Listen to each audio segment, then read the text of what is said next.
Welcome to Kenton's videos. Enjoy the video.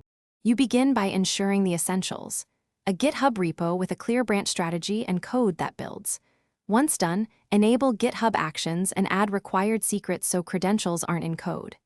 Next, create a GitHub/workflows directory and add a YAML file named for the pipeline. This is the backbone. You'll define triggers like push or pull request and a basic job that checks out code and runs your build. Do this now to start automating. Once the workflow exists, you configure the middle steps, jobs and steps. Start with separate jobs for build, test, and lint. Use a matrix strategy to run across versions in parallel. This saves time. Make sure to use actions/checkout and set up language actions, and add dependency caching to reduce runtime. Then run unit tests and integration tests and store artifacts or coverage reports.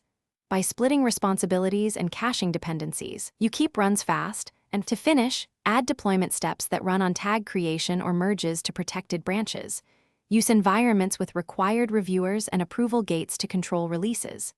Implement a rollback or canary step so deployments are safe, and publish release artifacts or Docker images. If something goes wrong, check the actions logs for step-level errors, rerun failed jobs, and verify secrets, token scopes, and repository permissions. Those are common culprits. Make sure to iterate on the workflow to reduce flakiness. Thanks for watching. Consider subscribing if we helped you.